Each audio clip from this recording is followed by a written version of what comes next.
Yep, you read the title right. It's my first vlog, so don't hate, please. Oh, fuck it, no. Okay, I'll just keep recording. That was my original intro, but I changed up what I had typed down over here, so. Hey guys, it's your boy P.I.M.P. It's been a while since I've updated my channel, and since I didn't have to work today, fuck. Okay, so I messed up there. Okay. I was and still is. Fuck. Hey guys, it's your boy P.I.M.P. It's been a while since I've updated my channel, and since I didn't have to work today, I decided to make a video telling y'all a little bit more about myself, my influences up to now, how I have improved on my word flow, delivery, and all that, and I'll show you what my setup looks like, what software I use, and what my plans are for future albums or mixtapes. So here we go. In this country, you gotta make the money for it. Well, as some of you may or may not know, I live in Houston, Texas, repping that H-Town shit. Well, at least some people might not see it that way. I did live in Pennsylvania for about 9 months, but a lot of shit went down that I'm not really gonna go into detail with, but I will say a few things. While I was up there, it gave me more time to mature as a person, and it gave me time to mature as a musician. Now, I was living with my father and my girlfriend at the time. We met some people who we thought were our friends. I'm not going to say their names, because I know they're going to flip shit when I do. Especially a few people. But not only did they screw us over, but the landlords did as well. And I'm not going into detail about all what happened, but I will say this. All the original studio equipment that I did get last year during Christmas, it's all gone. My condenser mic, my Focusrite 2i2 Scarlett interface, all the studio equipment I had is gone. So yeah.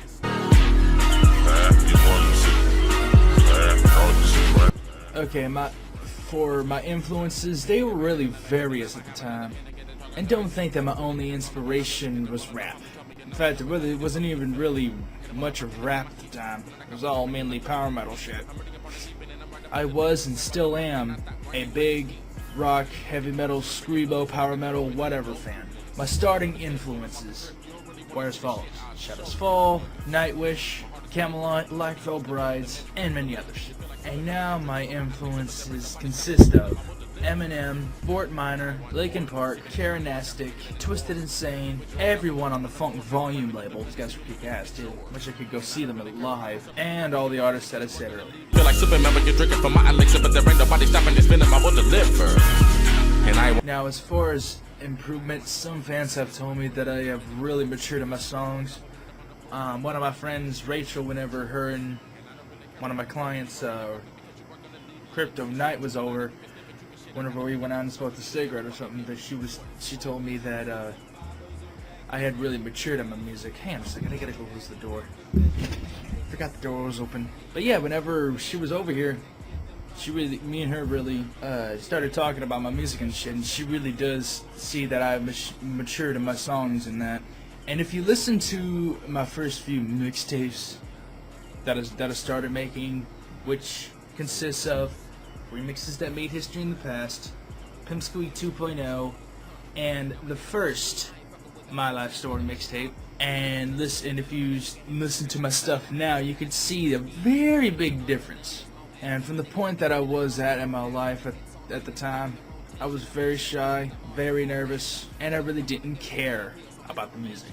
Honestly, I really didn't. I just wanted to be someone so that everybody would like me, because I never really got treated right at school and all that, and I was going through a year of a lot of depression and shit, and a lot of shit I had written before I really started producing music. I just writ lyrics, just written, typed on my computer and all that. But sadly, I lost a lot of it. As you all know, computers tend to really crap out at the worst of times, and whenever I was really needing to save all my crap or back up my saved lyrics, lost most of it. But yeah, A part about me wanting to be someone so everybody liked me.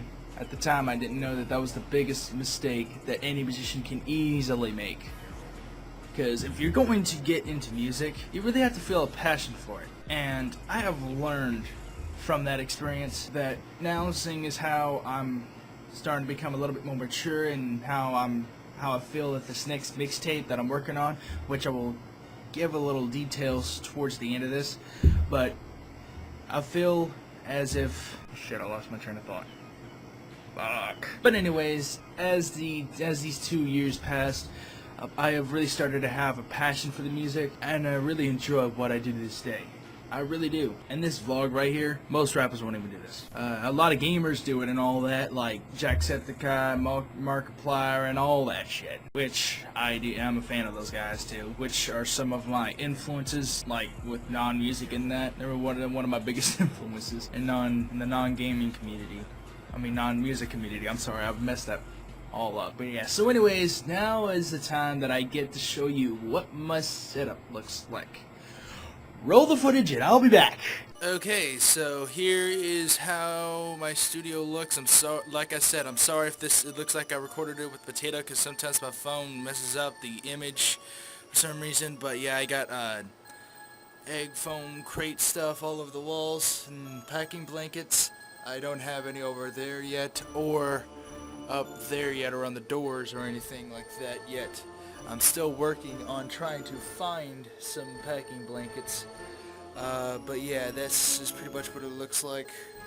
Damn it, I can't even fucking see it. Damn. I swear, this phone. But yeah, this is what my studio setup is. I got a CAU1 USB microphone with a double mesh pop filter. This is a good way to start out, although whenever I started out, I had an actual studio monitor set with the interface built into them. I think they were the Samsung Studio GT Pro ones.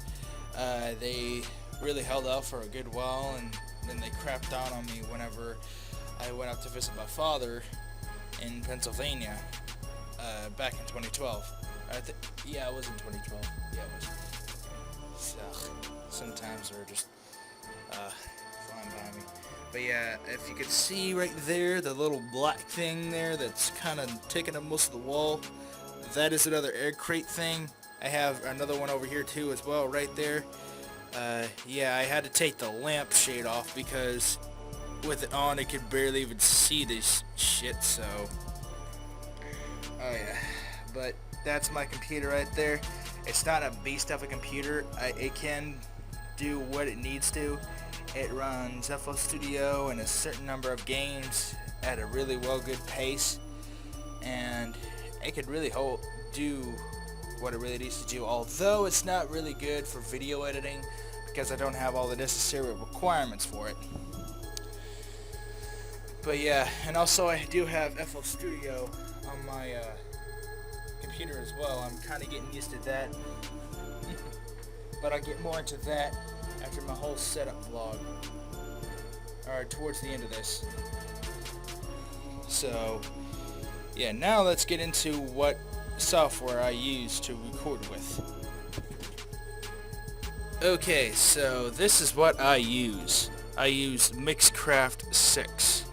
I've used it for the longest time.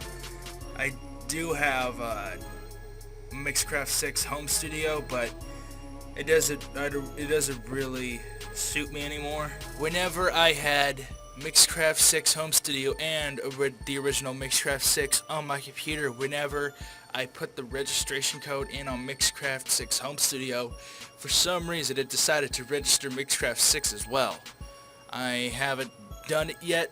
I'm still working on that, but yeah, as you can see, it has all the mixers here for the EQ, mid, low, whatever, and it can go on to unlimited tracks as you need to or as you see fit. But as for Mixcraft Home Studio, it only allows 16 tracks. So for instance, if you're using that, and if you have over 20 tracks, or over 16 tracks, like say around 20, 28, 30, however many, you're shit out of luck. Because you're pretty much separating all the tracks into separate mixtapes. But anyways, in a ways that's good because you got one part there, another part here, and another part there, and you're pretty much set. And you can go on to make beats or whatever, you know? But yeah, that's it for how my setup looks. Let's get into the last segment. Yeah, I'm that individual. Okay, so my plans for future albums and mixtapes. Okay, I have... Now here's the part where I kind of give a little bit of detail about my next upcoming mixtape that I was trying to talk about earlier. I have a mixtape that I plan to release around the 1st of October. And it's going to be another installment to the My Last Story series. It's going to be called My Last Story: The Better Days. And I'm going to be using my graduation photo from high school as my mixtape cover. I'm still trying to work around what I'm going to make it look like. I've already got the actual CD art done. Well, the tracks and all that. I got the picture on there and all that stuff and the software that I use, but I'm still working on putting the title on there and all that, the copyright symbol on there and all that crap. So I hope to get that shit done within the next few weeks. Now, as for future albums, where I own everything, the beats, the lyrics, etc., all that, I have been working on some beats in FL Studio, and right now I have probably over 4 to 5 beats. I have over 4 to 5 beats that I'm either going to use for another album, which I have a few select ones that I'm probably going to use, or I'm just going to probably lease them to you guys that need beats or something, and I'll lease them for a good price. It's not going to be like 20 or 40 bucks like Shadowville and other sites. I mean, don't get me wrong, under $30 is good, but over that, no. And let's say if you want to buy a beat exclusively, okay? I'm contemplating on whether to have a set exclusive thing for certain beats. Like, some of them will be probably 100 to 110. Like, not way up there, like 400 or 700 bucks. So, like, Shadowball does, I think. I'm not really sure. I'd have to check. But some of them, some of the regular leases will probably be between $7 to $15, and leasing will probably range. I mean, not leasing. Exclusive rights will probably range from $30 to around $100, somewhere around there.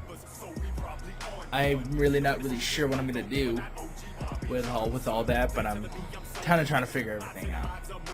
Okay, so that's pretty much it for this vlog. I don't really know how I can go more in depth than that. I will try to put more weekly updates. I will try to, as it gets closer to my mixtape release date, whenever that may be, which will probably be the next update as soon as I get a verse in from one of my good acquaintances, Trim Soul. Y'all should really check him out too.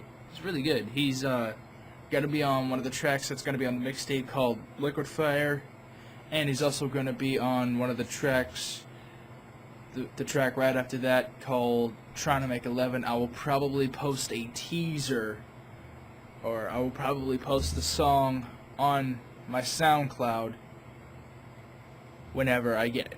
Now, I really don't have a set, like I said, I don't have a set date yet, but I promise you that I will try to release the mixtape around the 1st of October-ish, somewhere around there. I'm not saying that it's going to be exactly on the 1st. It'll be either between the 29th and the 1st before, or the 1st after. Anytime within that time span, within the 5-day time span, it'll be somewhere around there. So thank you so much for watching this video. If you liked it, go and rape that like button. And don't forget to subscribe. And as always, I will see you in the next video. Pimp Squeak out. Also, social media site links are in the description below. See ya!